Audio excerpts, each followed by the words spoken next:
Now we'll try this again. Did find another article that seemed very interesting in this disappearance of Joan Risch. Been trying to get back onto this. Actually, I found 3 of them. One of them I already think I covered, but the other one I did not. But of course, here we go with different thoughts and theories. I am here getting my coffee, so if I have to pause, I'll be back in a moment. But,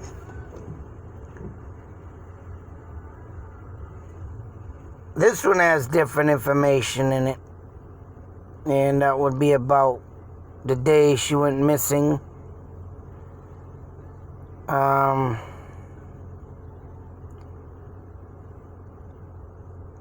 Here we have again on the October 24th, 1961. Also, I'd like to mention, I watched my views go dramatically dropping from 4,000 minutes that I need to friggin' get YouTube to pass me through to just completely drop. Very, very, very. Oh, man. I noticed I have a bunch of new subscribers. I hugely want to thank you. Thank you very highly for making the views go up. But, like I say, right now I'm having huge problems with my phone. I gotta work on getting a new one. There's a lot of busyness I've been going through with the kids being home. You know, vacation screwed me up. The snow's screwing me up.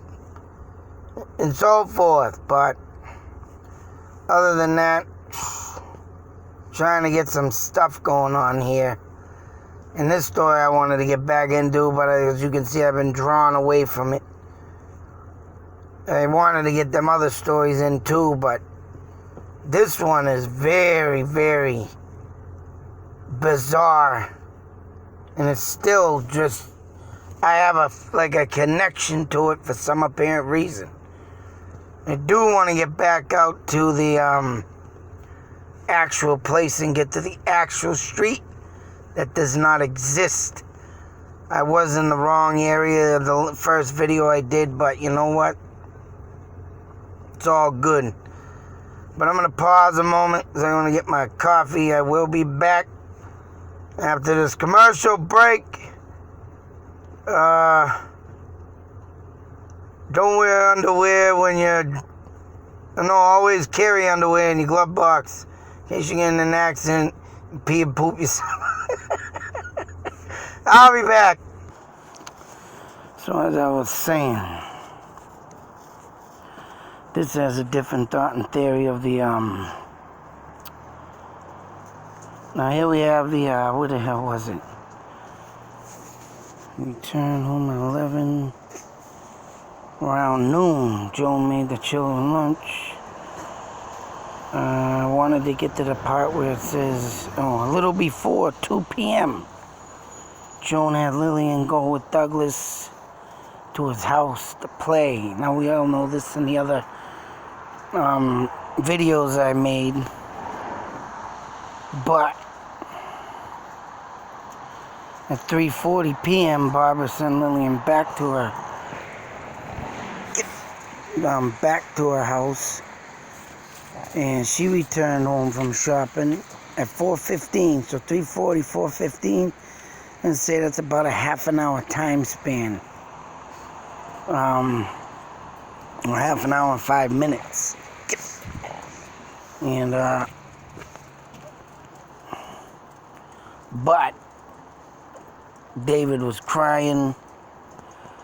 Of course, we have the scene here of the pictures, which by the looks of it, they didn't take too many pictures of this scene. Police arrived at 4:33. But what catches me in this article, here we go with my phone, is I wanted to show you that time. Come on.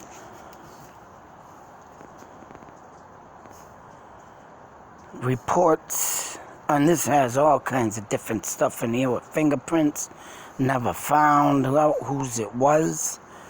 which I don't understand. I don't even think, they don't even say if they did that one guy there. Hey, get in the back. Damn fucking dog. If that one guy, they didn't even say the one doing the survey in the land of the historical place monument that they wanted to put, if it was his or not. Here's where it gets right weird. Ted! Oh, hang on a sec. Goddamn dog. All things have been bad for the turn of the worst and the spirit of the problem. And then some. Ha! Anyways, if anybody wants to continue reading this from another report, Joan, around the time of her disappearance, I had to do this now because I had some stuff coming up. But what makes this real bizarre and twist and turn from other articles I read is that there was a reporting site of her. It says there 2:15. Now, if she put her kid down for a nap,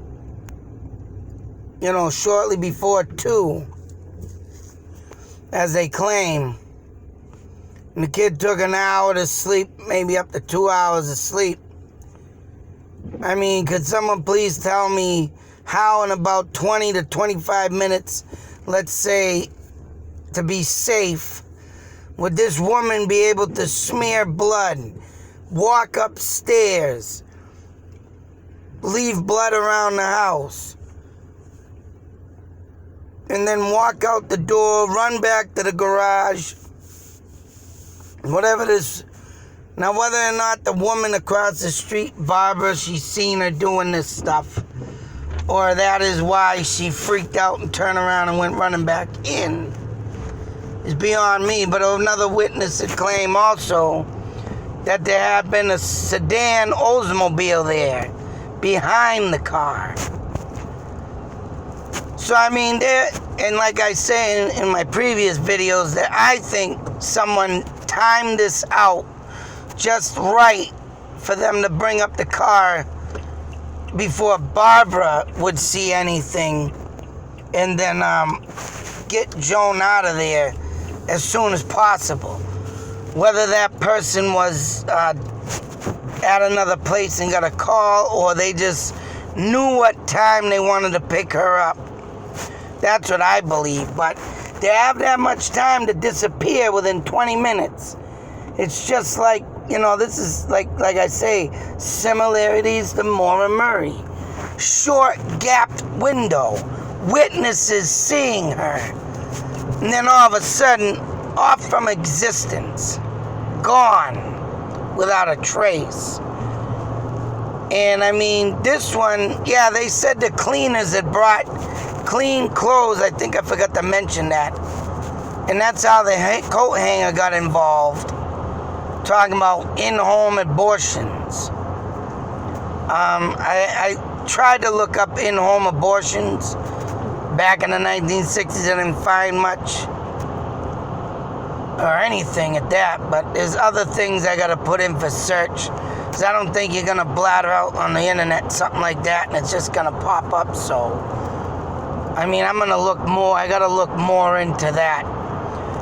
But that time gap window between, say like 10 of 2, 15 minutes of 2, and 2:15, say even a half an hour, I don't think would give any. I think that'd give enough time for someone to come in, like I said, give a little stab wound to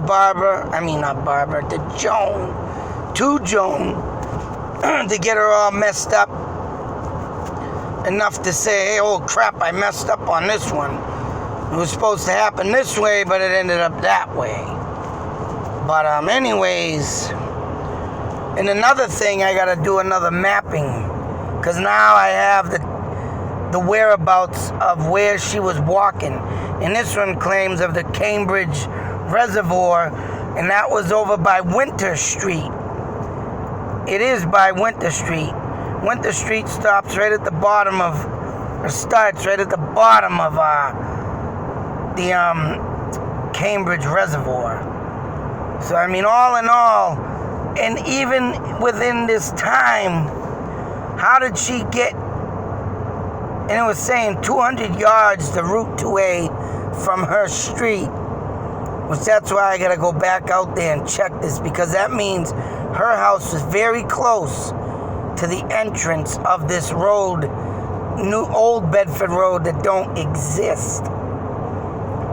And then she's walking on 2A and then get the 2A to 95. But that's still a haul to be walking. Unlike what I said, someone got her in a car and, threw her out, watched her walk, because they couldn't stand the moaning and groaning type thing.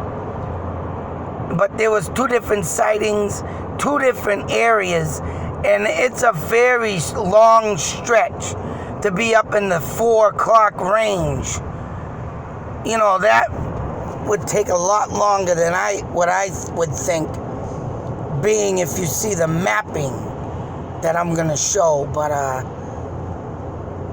so this is why I like to document things, is there's always something different in other articles. And this is one of them. By 2:15, she was seen on Route 2A. But that's just insane. 20 minutes to half an hour, say so. But anyways, that's it for now on this one. I got to do another mapping, like I said, just to give you, I was all over the place in the last one, but now that I got it figured out right, because the roads have changed. Like I said, one don't exist no more. But on Google Maps, it shows 3 roads for Old Bedford Road. And that's just freaking insane.